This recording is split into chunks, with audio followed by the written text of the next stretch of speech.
become House Speaker, Gerald Ford worked to help Republicans across the country get a majority in the chamber, often traveling on the rubber chicken circuit. After a decade of failing to do so, he promised his wife that he would try again in 1974 and then retire in 1976.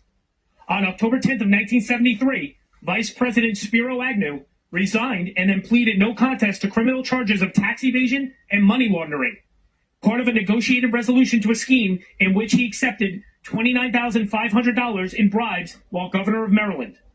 According to the New York Times, Nixon sought advice from senior congressional leaders about a replacement. The advice was unanimous. We gave Nixon no choice but Ford, House Speaker Carl Albert recalled later. Ford agreed to the nomination, telling his wife that the vice presidency would be a nice conclusion to his career. Ford was nominated to take Agnew's position on October 12th, the first time the vice presidential vacancy provision of the 25th Amendment had been implemented. The United States Senate voted 92-3 to confirm Ford on November 27th. On December 6th of 1973, the House confirmed Ford by a vote of 387-35.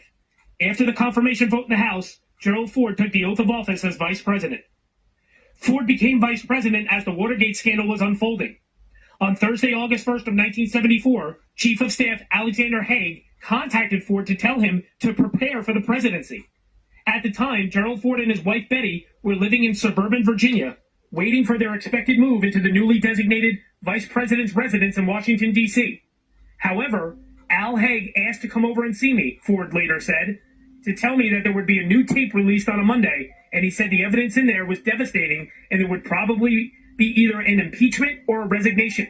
And he said, I'm just warning you that you've got to be prepared, that things might change dramatically and you could become president. And I said, Betty, I don't think we're ever going to live in the vice president's house.